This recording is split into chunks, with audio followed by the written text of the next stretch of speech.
Coucou, je suis Ketsom, psychologue, et aujourd'hui je vous propose une discussion sur, on va dire, l'intérêt d'avoir une discussion avec notre partenaire d'intérêt qui ne serait pas noir, sur en tout cas ce que pense sa famille, pourquoi pas élargie, sur les personnes noires. Donc dernièrement, j'ai vu sur Twitter une réflexion d'une femme noire donc qui disait, je vous la lis directement, comme ça on entre directement dans le sujet.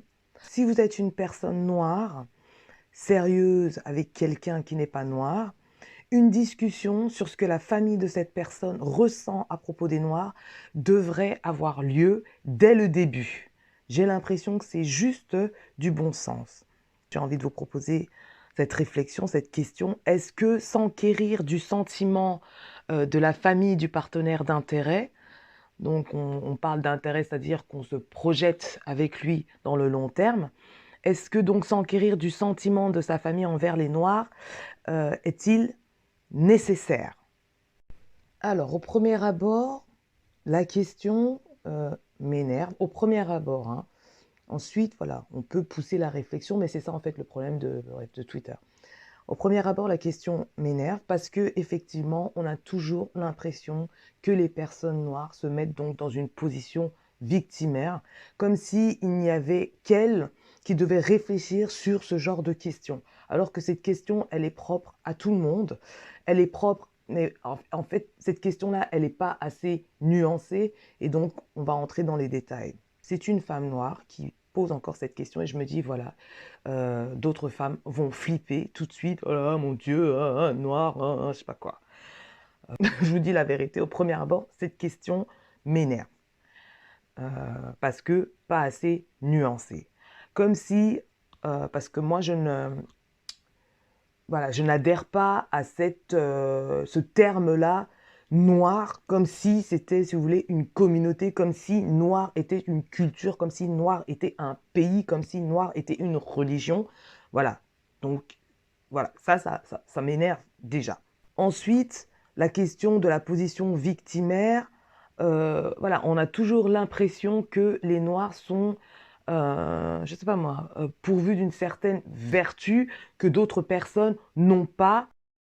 Apparemment, en tout cas dans les fantasmes, dans l'imaginaire, en tout cas collectif, et donc aussi de certaines personnes noires, elles se considèrent comme faisant partie du niveau le plus bas de l'échelle sociale, quoi. Donc c'est ancré quelque part dans leur cerveau, et moi je n'adhère pas spécialement à ça. Dans le sens où je me dis, quand je vois cette réflexion, je me dis que cette réflexion-là, elle peut être une réflexion tout à fait humaine, quoi. Voilà. Les Noirs sont capables d'être racistes également. De toute façon, les Noirs sont biaisés, les Noirs ont des préjugés, comme les Blancs, comme tout ce qui se trouve entre le blanc et le noir. Ok? Maintenant, on suppose qu'on est aussi dans un contexte occidental, ok? Dans le sens où la majorité des personnes sont blanches et du coup, la minorité se considère comme faisant partie d'un certain groupe, et pas tout le monde, d'accord? Et la majorité nous catégorise bien plus rapidement comme un groupe qui se ressemble, donc un groupe beaucoup plus monolithique qu'il ne l'est. Okay, et je rappelle que nous ne sommes pas les seules minorités. Okay, d'où les termes, enfin, voilà, les racisés, tout ça, quoi. Donc nous ne sommes pas les seuls. Et nous, dans cette minorité, nous catégorisons également d'autres minorités et nous savons très bien aussi catégoriser les blancs. Donc, quand on dit les blancs, on pense tout de suite à tous les stéréotypes qu'ils peuvent avoir sur nous, mais également aux stéréotypes qu'on a envers eux. Okay, soyons donc francs.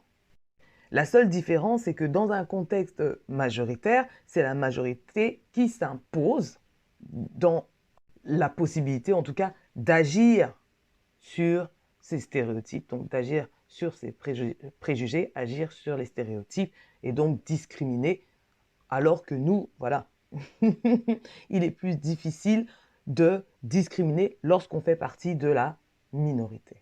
Okay? Alors moi, j'ai des exemples personnels, donc dans mon environnement, de couples mixtes qui fonctionnent depuis plus d'une dizaine d'années. Notamment mon couple, mais aussi le couple de personnes dans mon environnement. Et sans donner mon avis sur la question, j'ai envoyé cette réflexion à une copine, donc qui m'a fait part du fait qu'elle a eu cette discussion avec son partenaire de plus de 20 ans aujourd'hui. Et donc cette copine et moi, nous sommes différentes dans nos approches, dans le sens où moi, je n'ai pas spécialement eu cette discussion avec mon mari. Parce que si on me connaît depuis ma jeunesse, on sait que je suis très ancrée dans le fait que je suis, dans un contexte occidental, une personne noire, une femme noire. Je n'ai pas eu à réfléchir, en tout cas, à avoir cette discussion.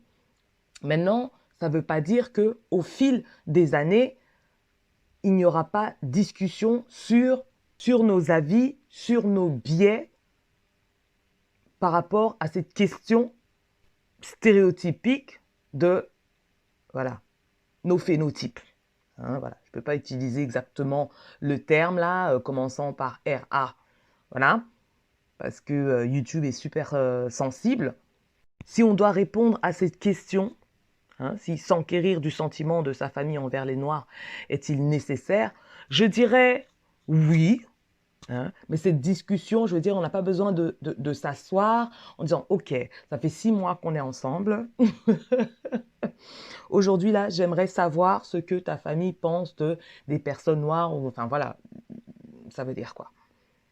Maintenant, d'une personne à une autre, on peut être anxieux par rapport à cette question. Et ça, bien évidemment, je peux l'entendre, je peux le comprendre. Cette question dépend de tout un chacun. Et dépend aussi de la relation qu'on a avec cette personne-là. Parce que si on est avec une personne qui est tellement heureuse d'être avec toi et qui le montre au monde entier et qui le dit à qui veut bien l'entendre, on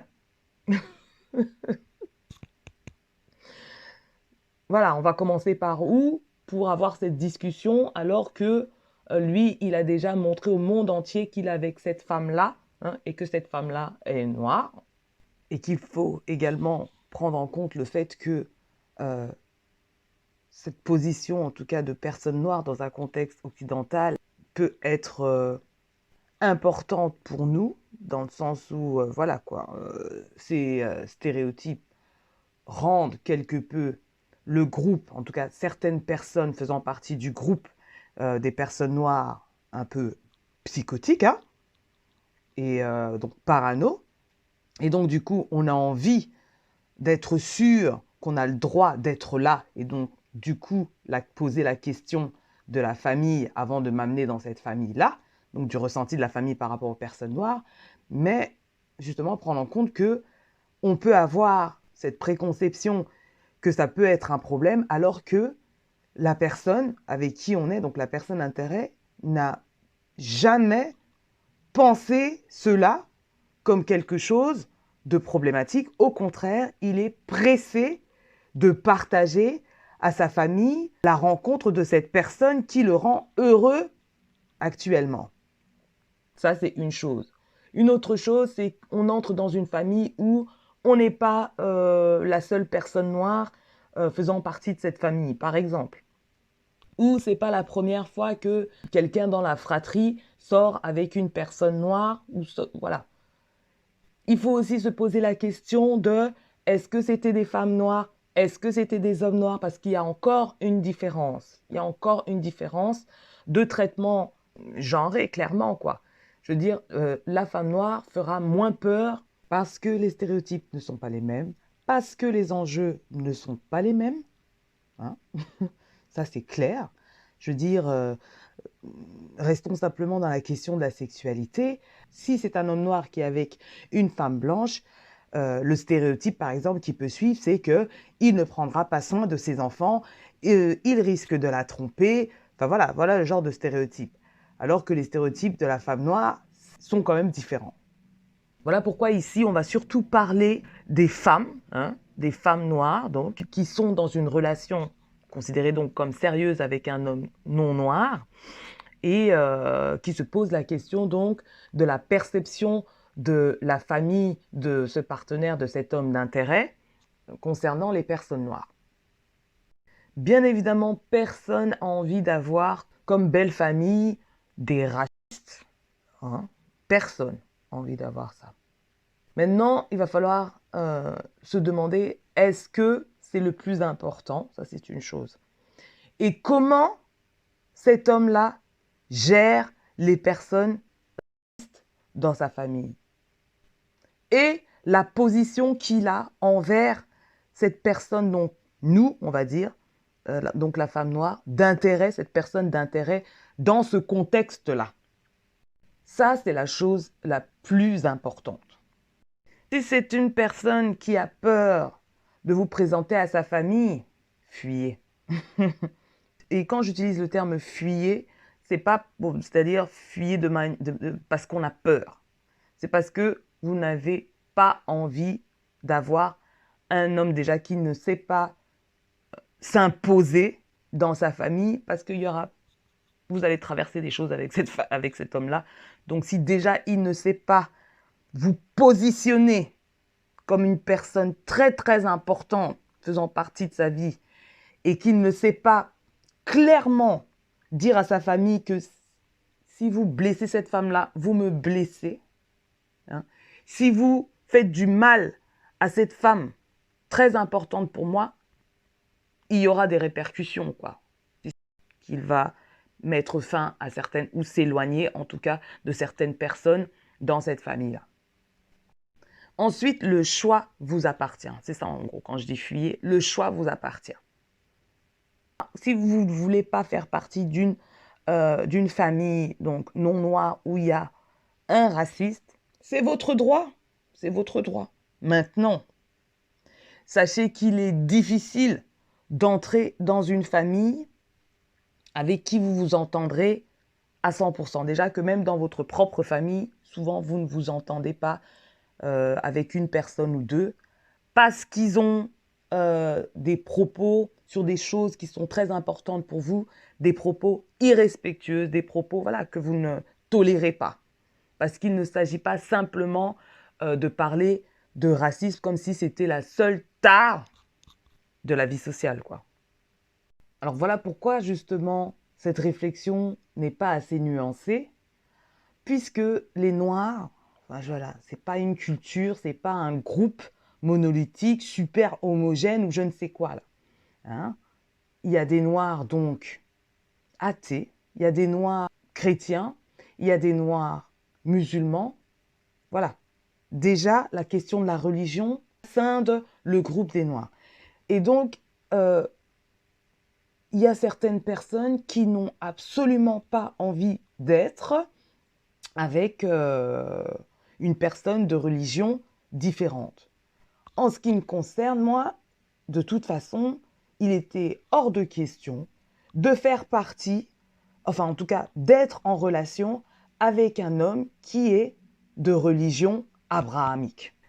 Maintenant, dans ce groupe de Noirs, ce groupe super hétérogène de Noirs, même si justement les personnes hors du groupe noir nous voient comme bien plus homogènes qu'on ne l'est en réalité, même chose pour nous qui voyons les blancs bien plus homogènes qu'ils ne le sont en réalité. Il y a la question de la culture. Il y a des cultures qui sont très loin de notre culture et on n'a pas envie non plus de faire partie de cette culture-là. On peut aussi en parler, puisque justement il y avait plusieurs personnes qui retweetaient ne sortez pas avec des non-noirs alors, sortez avec des noirs, pourquoi vous cassez la tête? Ça veut dire quoi ça? À partir du moment que ces noirs la question est résolue? Pas du tout. On sait très bien que il y a des Noirs musulmans qui ne veulent pas du tout sortir avec des Noirs non musulmans. Il y a des Noirs, même s'ils sont chrétiens, mais ils font partie de certains pays, n'ont pas envie voilà, de se mélanger hein, avec une Noire d'une autre ethnie, une Noire d'une autre culture. Et donc, la question d'avoir une discussion avec un partenaire significatif, donc pour une relation à long terme, ne s'arrête pas à la question du phénotype. Tout ça pour dire que quand vous êtes dans une relation avec une personne d'intérêt, il y a plein de discussions à avoir en fait, quoi. Et pas spécialement la discussion du sentiment de sa famille envers les personnes noires. Il y a plein d'autres discussions à avoir.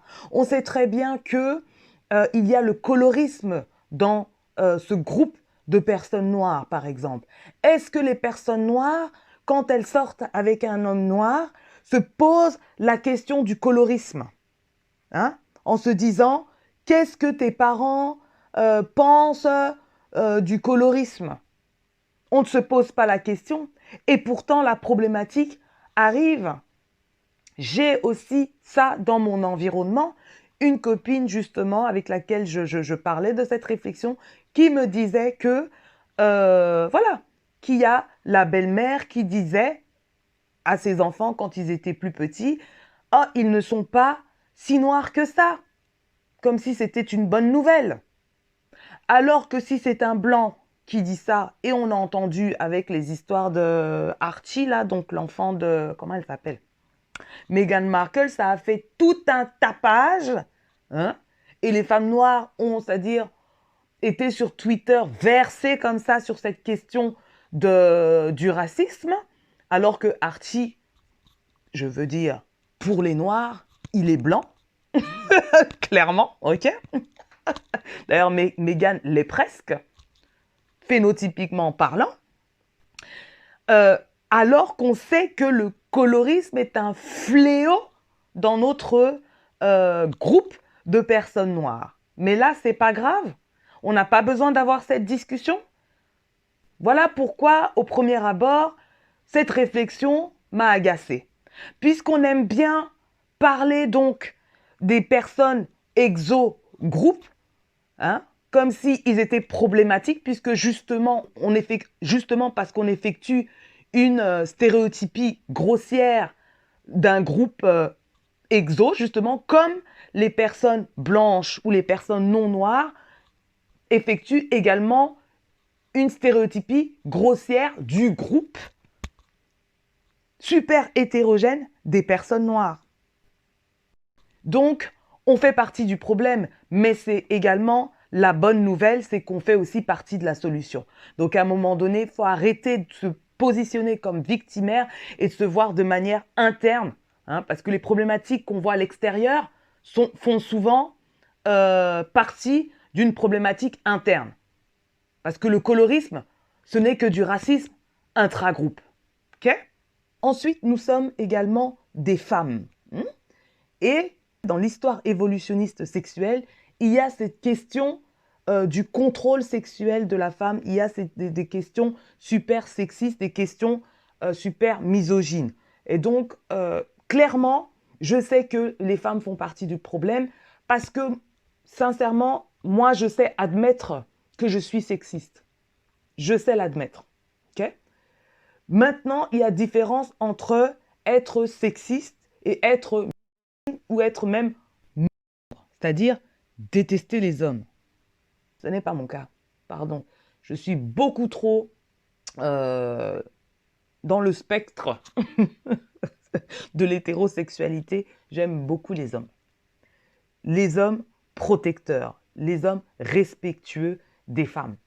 Donc, quand on est dans une relation avec un homme, est-ce qu'on cherche à s'asseoir et à avoir une discussion sur la hein?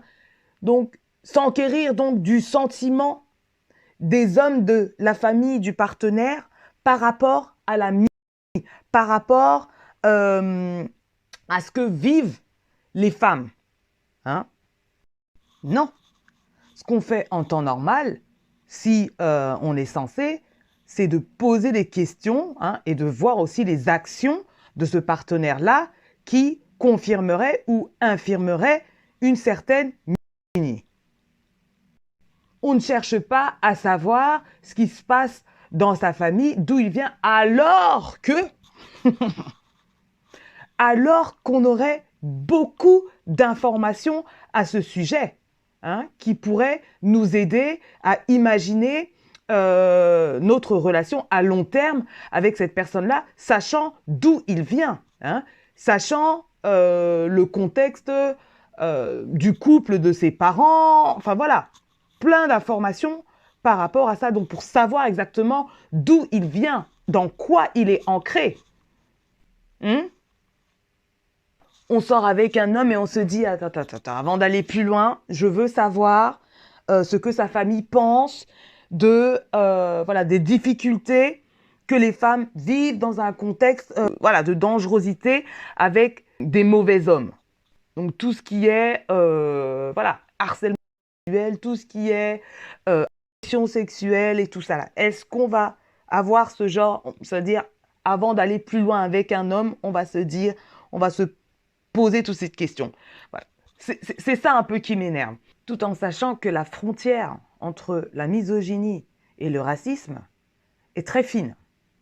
C'est que certaines femmes noires ont tellement peur de l'homme non noir qu'elles risquent justement en plus d'être en alerte lorsqu'elles sont avec une personne non noire. À cause des stéréotypes de l'exogroupe, donc des personnes hors groupe, mais également à cause voilà, d'idées préconçues qui viennent aussi de l'endogroupe, mais également parce que normalement, donc dans l'histoire évolutionniste, les femmes sont bien plus sécurisées dans leur clan, entre guillemets. Seulement, être noir n'est pas un clan, surtout parce qu'il n'est pas du tout institutionnalisé.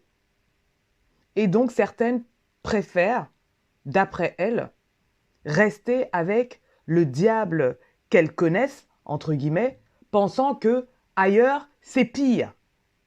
Alors que ailleurs, il y a du pire, ailleurs, il y a également du mieux, comme dans n'importe quel autre groupe. Donc, essayer d'ouvrir, d'élargir ses options en étant assise comme ça sur des préconceptions, sans en avoir conscience, peut être problématique parce que on va, pour certaines en tout cas, chercher à confirmer hein, le stéréotype qu'on a déjà dans la tête. Hein. Beaucoup de personnes blanches sont racistes. Il est possible que dans sa famille, il y a des racistes. Donc ça, c'est une vérité. Ça, c'est une vérité. Mais alors, qu'est-ce que tu fais? Beaucoup de personnes sont coloristes. Hein. Il est certainement possible que tu tombes dans une famille où il y a des personnes coloristes. Que vas-tu faire? Que vas-tu faire? Tu vas comprendre que ça devient difficile, en tout cas, de faire partie d'une relation à long terme, d'une relation saine, en tout cas à long terme, si tu veux mettre fin à telle relation parce qu'il y a des racistes dans la famille, parce qu'il y a des coloristes dans la famille, parce qu'il y a des misogynes dans la famille. Et en fait, c'est ce deux poids, deux mesures qui me pose problème pour certaines personnes donc du groupe des Noirs, hein, qui, voilà, qui ne donnent que d'importance à ce qui se passe dans l'exogroupe. Donc, il peut y avoir une tonne de misogynie noire dans l'endogroupe, ça a l'air moins problématique que le racisme de l'exogroupe. Et moi, j'ai un problème avec ça. Donc, ça veut dire qu'on en attend tellement peu du groupe des personnes noires qu'on va laisser passer les bêtises, hein, le colorisme, mise noire, la misogynie. Mais lorsqu'il s'agit du groupe, donc de l'exogroupe, tout d'un coup, on a un seuil de tolérance qui est très très bas pour le traumatisme qui se trouverait dans la famille élargie. Non. Voilà pourquoi l'élément le plus important, c'est ton partenaire. S'il ne cautionne pas toutes ces choses-là que je viens de citer et plein d'autres choses, normalement, tu es tranquille au moins à ce niveau-là. Et toutes ces informations que l'on récolte lors de la relation avec un homme sont des informations utiles pour savoir si cet homme-là devrait faire partie donc de notre cercle super intime. Puisque des difficultés, malheureusement, on en rencontre ça fait partie de la vie. Donc si cet homme-là sait te positionner dans la famille comme l'acteur, l'actrice principale de sa vie, et il sait aussi mettre en place des actions si tu rencontres une certaine problématique, donc une problématique noire, une problématique, voilà, dans son cercle familial, c'est ça qui compte. C'est ça qui compte. Maintenant, surtout pour les femmes noires, faites attention au biais de confirmation. Donc, qu'est-ce que c'est le biais de confirmation? C'est la tendance à rechercher des informations qui confirment en premier lieu notre manière de penser et de négliger donc toutes les autres informations qui iraient à l'encontre de notre pensée qui prime en tout cas. Ouais, j'ai un exemple personnel. À l'époque, je vivais aux Pays-Bas, donc avec mon mari néerlandais. Et puis, on est monté dans le tram. À l'arrêt suivant, il y avait des femmes noires qui montaient avec plusieurs enfants et des poussettes. Donc, mon mari est allé aider ces personnes-là. Donc, il a aidé la première poussette à entrer, la deuxième poussette, et en fait, il y avait une troisième poussette. Et donc, il dit « Ah, il y a encore une troisième ?» Et donc, une des femmes noires s'est énervée en disant « Oui, il y a une troisième, c'est un problème. » Alors, moi, ça m'a vexée parce que mon mari était en train de les aider. Mais elle, ce qu'elle s'est dit, en tout cas cette femme noire, certainement, c'est voilà un homme blanc qui voit des femmes noires avec une ribambelle d'enfants et qu'il est en train de se dire, en gros, voilà, oh là là, il y a tellement d'enfants, quoi. Alors que lui-même, mon mari, en a 3. Ça, c'est un exemple. Au lieu de se dire que mon mari était en train de les aider, il n'a pas fait attention qu'il y avait une troisième. Et puis, il s'est exclamé à ce moment-là, « Ah, il y en a encore une troisième !» Mais elle, donc, qui a déjà des biais envers les personnes blanches, parce que bien évidemment, elle n'a pas vu que cet homme-là était marié à une femme noire et que lui-même, il avait des enfants. Donc, elle s'est tout de suite dit, voilà l'homme blanc là qui est en train de faire une déduction, je ne sais quoi, par rapport aux femmes noires et la ribambelle d'enfants. Donc ça, c'est ce qu'on appelle un biais de confirmation. Parce qu'elle avait déjà ça en tête. Et par rapport à la réflexion de mon mari, elle s'est dit, ben voilà, c'est ça. Donc c'est le biais de confirmation d'hypothèse. Donc voilà, on privilégie des informations qui vont confirmer nos idées préconçues, ou nos hypothèses, ou nos stéréotypes, ou nos préjugés. Et on accordera donc moins d'importance à d'autres faits ou à d'autres informations qui risquent d'infirmer nos idées préconçues. Donc, il suffit que, je ne sais pas moi, la belle-mère dise un truc qui nous paraît déplacé, tout de suite, voilà le racisme qui ressort. Donc, faites attention à ça. Tant que votre personne d'intérêt sait vous positionner, vous ne risquez pas grand-chose. Et de toute façon, calmez-vous, quoi. Faites votre expérience. Et si ça ne fonctionne pas pour vous, si vous ne voulez pas accepter certaines choses, c'est votre droit. Si c'est votre principe, votre standard et vos limites, ça vous appartient. Et donc, voilà, vous avez le droit de partir. Vous avez le droit de terminer une relation pour quelconque raison, en fait, quoi. Mais de grâce, n'allez pas simplifier une relation qui n'a pas fonctionné parce que la personne était non noire, s'il vous plaît.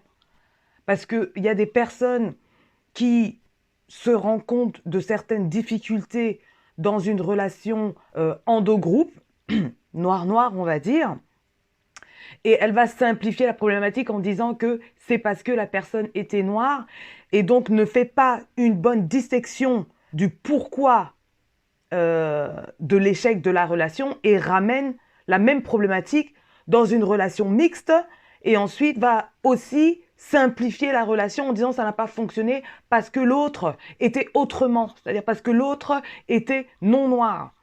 Non, je peux vous dire que si vous êtes clair dans vos limites, clair dans vos standards, dans vos principes, rapidement, vous allez savoir pourquoi ce n'est pas pourquoi la relation n'a pas fonctionné avec telle personne. Pas tant parce qu'il y avait des racistes dans la famille, mais c'est parce qu'il n'a pas su vous positionner et que vous, il est hors de question d'être avec un homme qui ne sait pas se positionner pour vous, pour le couple, pour le bien-être de cette dynamique relationnelle. Et surtout, on a les mêmes questionnements dans notre groupe de personnes noires, ok? Il y a également des personnes noires qui n'osent pas présenter telle femme noire à leur famille parce qu'elle n'est pas musulmane, parce qu'elle n'est pas africaine ou parce qu'il n'est pas antillais. Enfin voilà. Donc noir là, ça veut dire quoi? Il faut aussi arrêter avec ça, quoi. Noir, ce n'est pas un pays, noir, ce n'est pas une culture, ce n'est qu'une dénomination phénotypique, quoi. Sachant que même en Inde, en tout cas dans les pays asiatiques, il y a les noirs là-bas chez eux. Enfin bref, dites-moi ce que vous avez pensé de cette vidéo. Partagez-moi vos expériences si vous en avez. Voilà, dites-moi ce que vous en avez pensé. On se capte à la prochaine. Peace!